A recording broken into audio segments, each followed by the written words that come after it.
নমস্কাৰ বন্ধু-বান্ধৱীসকল, আপোনালোকক আবাৰ স্বাগতম জনাইছোঁ এটা জব ইনফৰ্মেটিভ ভিডিঅ'লৈ। তো বন্ধু-বান্ধৱীসকল, পুনৰ আপোনালোকৰ কাৰণে খুবেই ভাল খবৰ আহি পৰিছে। পুনৰ গ্ৰেড 3 গ্ৰেড 4 পদৰ কাৰণে ভেকেঞ্চি নটিফিকেশ্যন প্ৰকাশ কৰা হৈছে, য'ত আপোনালোকে চিম্পলি 10 পাছ কৰিলে কিন্তু এপ্লাই কৰিব পাৰিব। কোনোদিন আপোনালোকে এক্সাম দিব নালাগে, কোনোদিন আপোনালোকে ইণ্টাৰভিউ দিব নালাগে। অসম গভৰ্ণমেণ্টৰ জব হয়। তো সম্পূৰ্ণ তথ্য আপোনালোকক ভিডিঅ'ৰ যোগেদি জনাই দিম। যদি আপোনালোকে ইণ্টাৰেষ্টেড হয়, যদি আপোনালোকৰ অৰ্হতা আপোনালোকে এপ্লাই কৰিব পাৰিব।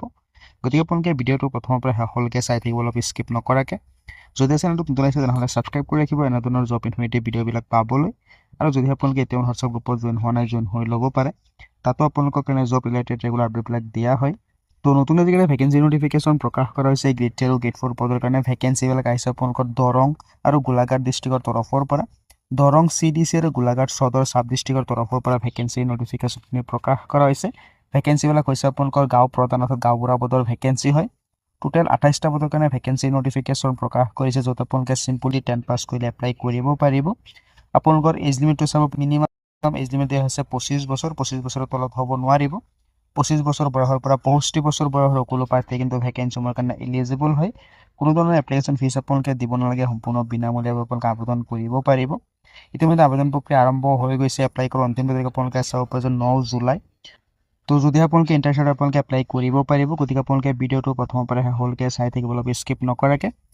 তো যিকেইটা ভেকেঞ্চি নটিফিকেশ্যন প্ৰকাশ কৰাইছে আপোনালোকে চাব পাৰে যে office of the co district commissioner Darrang co district and Golaghat চাব ডিষ্ট্ৰিক্টৰ তৰফৰ পৰা ভেকেঞ্চি নটিফিকেশ্যন প্ৰকাশ কৰিছে। তো দেৰগাঁও কো ডিষ্ট্ৰিক্ট, চৰি দৰং বুলি কৈ আছিলোঁ মই, দেৰগাঁও কো ডিষ্ট্ৰিক্টত আপোনালোকৰ কাৰণে 10টা গাঁৱত ভেকেঞ্চি নটিফিকেশ্যন প্ৰকাশ কৰিছে। আৰু গোলাঘাট ডিষ্ট্ৰিক্টৰ আণ্ডাৰত 18টা গাঁৱত ভেকেঞ্চি নটিফিকেশ্যন প্ৰকাশ কৰিছে। তো ইয়াতে আপোনালোকে চাব পাৰে যে 28টা পদৰ ভেকেঞ্চি নটিফিকেশ্যন প্ৰকাশ কৰিছে। গাঁওবুঢ়া পদৰ ভেকেঞ্চি আছে। চেলাৰীটো চাব পাৰে যে 14,000 টকাকৈ দিয়া হ'ব পাৰ মান্থ হিচাপে। তো আপোনালোকে চাব পাৰে যে দেৰগাঁও কো ডিষ্ট্ৰিক্ট আৰু গোলাঘাট ডিষ্ট্ৰিক্ট কমিশ্যনৰ আণ্ডাৰতে ভেকেঞ্চি নটিফিকেশ্যনখিনি প্ৰকাশ কৰিছে। তো ভেকেঞ্চিত এপ্লাই কৰিবলৈ হ'লে আপোনালোকে চাব পাৰে চিম্পলি 10 পাছ কৰিলে কিন্তু এপ্লাই কৰিব পাৰিব।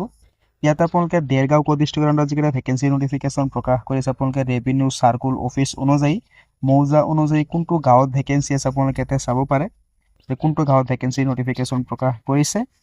দেৰগাঁও কো ডিষ্ট্ৰিক্টৰ আণ্ডাৰত 10টা গাঁৱত ভেকেঞ্চি নটিফিকেশ্যন প্ৰকাশ কৰিছে। 10টা ৰেভিনিউ চাৰ্কুল আপোনালোকে চাব পাৰে, লগতে মৌজাবিলাক চাব পাৰে, গাঁওবিলাক আপোনালোকে চাব পাৰে।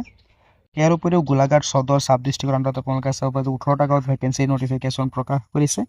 ইয়াত আপোনালোকে ৰেভিনিউ চাৰ্কুল ৱাইজ মৌজা ৱাইজ আপোনালোকে গাঁৱৰ নামটো চাব পাৰে যে কোনটো গাঁৱত ভেকেঞ্চি নটিফিকেশ্যন প্ৰকাশ কৰিছে।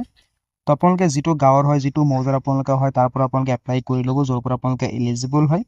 এজ লিমিটটো চাব পাৰে যে মিনিমাম এজ লিমিট হৈছে 25 বছৰ। 25 বছৰ বয়সৰ পৰা 65 বছৰ বয়সৰ সকলো প্ৰাৰ্থী এপ্লাই কৰিব পাৰিব। তো যদি আপোনালোকে ইণ্টাৰেষ্টেড আপোনালোকে এপ্লাই কৰি ল'ব, যদি আপোনালোকৰ অৰ্হতা বনে। তো যিকেইটা ভেকেঞ্চি আছে, ভেকেঞ্চি মতে আপোনালোকে কেনেদৰে এপ্লাই কৰিব তাৰ সম্পূৰ্ণ স্কেডটো দিয়া হৈ আছে। তো দেৰগাঁও কো ডিষ্ট্ৰিক্টৰ আণ্ডাৰত যিকেইটা ভেকেঞ্চি নটিফিকেশ্যন প্ৰকাশ কৰিছে, তাৰ বাবে আপোনালোকে আছাম গেজেটৰ ষ্টেণ্ডাৰ্ড ফৰ্ম এখন ডাউনলোড কৰিব লাগিব। আৰু সেই ফৰ্মখনত আপোনালোকৰ সম্পূৰ্ণ ডিটেইলছখিনি ফিল কৰি পেলাই চিঠিৰ খামৰ ভিতৰত ভৰাই আপোনালোকে দেৰগাঁও কো ডিষ্ট্ৰিক্ট কমিশ্যনাৰত গৈ আপোনালোকে জমা দি থৈ আহিব লাগিব। সেম প্ৰচেছ থাকিব আপোনালোকৰ গোলাঘাট সদৰ চাব ডিষ্ট্ৰিক্টৰ যিকেইটা ভেকেঞ্চি আছে তাতো। আৰু আপোনালোকে অনলাইনৰ জৰিয়তে কিন্তু এপ্লাই কৰিবও পাৰিব। অৰ্থাৎ আপোনালোকে অফলাইন অনলাইন দুয়োটা মাধ্যমেৰে গৈ ভেকেঞ্চিৰ কাৰণে এপ্লাই কৰিব পাৰিব। ইম্পৰ্টেণ্ট ডকুমেণ্টবিলাক আপোনালোকে চাব পাৰে কি ডকুমেণ্টছৰ আপোনালোকৰ প্ৰয়োজন হ'ব। এজ প্ৰুফ চাৰ্টিফিকেট আপোনালোকৰ লাগিব, বাৰ্থ চাৰ্টিফিকেট নাইবা SSLCৰ এডমিট কাৰ্ড, আপোনালোকৰ passport size photograph, PAN card, voter ID। তো আদি আপোনালোকে চাব পাৰে জমানবন্দী কপি লাগিব, PRCখন আপোনালোকৰ লাগিব। তো এইকেইটা ইম্পৰ্টেণ্ট ডকুমেণ্টছ আপোনালোকৰ লাগিব ভেকেঞ্চিত এপ্লাই কৰিবলৈ হ'লে। তো ভেকেঞ্চিত এপ্লাই কৰা ইম্পৰ্টেণ্ট ডেটবিলাক আপোনালোকে চাব পাৰে। দেৰগাঁও কো ডিষ্ট্ৰিক্টৰ যিকেইটা ভেকেঞ্চি আছে তাতে আপোনালোকে চাব পাৰে যে 16 জুনৰ পৰা এপ্লাই প্ৰক্ৰিয়া আৰম্ভ হৈ গৈছিলে। এপ্লাই কৰাৰ অন্তিম তাৰিখ আপোনালোকে চাব পাৰে 30 জুন। তো এইকেইটা ভেকেঞ্চি এপ্লাই প্ৰক্ৰিয়া ইতিমধ্যে শেষ হৈছে। কিন্তু গোলাঘাট সদৰ চাব ডিষ্ট্ৰিক্টৰ যিকেইটা ভেকেঞ্চি আছে, ভেকেঞ্চি এপ্লাই প্ৰক্ৰিয়া ইতিমধ্যে চলি আছে। 24 জুনৰ পৰা আৰম্ভ হৈছিলে, 9 জুলাইলৈকে থাকিব। তো যদি আপোনালোকে ইণ্টাৰেষ্টত এপ্লাই কৰিব পাৰে। গ্ৰেড 3 গ্ৰেড 4 পদৰ ভেকেঞ্চি নটিফিকেশ্যন প্ৰকাশ কৰা হৈছে।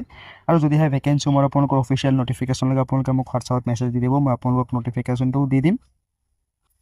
তো এইকেইটা আছিলে ভেকেঞ্চিৰ সবিশেষ আপোনালোকক জনাই দিলোঁ যে অসম চৰকাৰৰ তৰফৰ পৰা পুনৰ নতুনকৈ কিছুমান ভেকেঞ্চি নটিফিকেশ্যন প্ৰকাশ কৰিছে। গ্ৰেড 3 আৰু গ্ৰেড 4 পদৰ ভেকেঞ্চি আছে। তো এইটো হৈছে আপোনালোকৰ দেৰগাঁও যিকেইটা ভেকেঞ্চি আছে তাৰ ভেকেঞ্চিৰ অফিচিয়েল নটিফিকেশ্যন হয়। তো ইয়াতে আপোনালোকে চাব পাৰে যে নহয় চৰি এইটো গোলাঘাট ডিষ্ট্ৰিক্টৰ যিকেইটা ভেকেঞ্চি আছে তাৰ অফিচিয়েল নটিফিকেশ্যন আপোনালোকে চাব পাৰে। তো গোলাঘাট দেৰগাঁৱৰ তৰফৰ পৰা যিকেইটা ভেকেঞ্চি নটিফিকেশ্যন প্ৰকাশ কৰিছে তাৰ অফিচিয়েল নটিফিকেশ্যন হয় এইটো। তো যদি আপোনালোকে এলিজিবল হয়, যদি আপোনালোকে ইণ্টাৰেষ্টেড আপোনালোকে ভেকেঞ্চিত এপ্লাই কৰিব পাৰে। চিম্পলি 10 পাছ কৰিলে এপ্লাই কৰিব পাৰিব। তো আশা কৰিছোঁ আপোনালোকে ভাল পাইছে লাইক এটা কৰি দিব পাৰে, কিয় বুজিলে কমেণ্টত জনাব পাৰে। তো লগ পাম নেক্সট ভিডিঅ'ত নতুন আপডেটৰ সৈতে। ধন্যবাদ।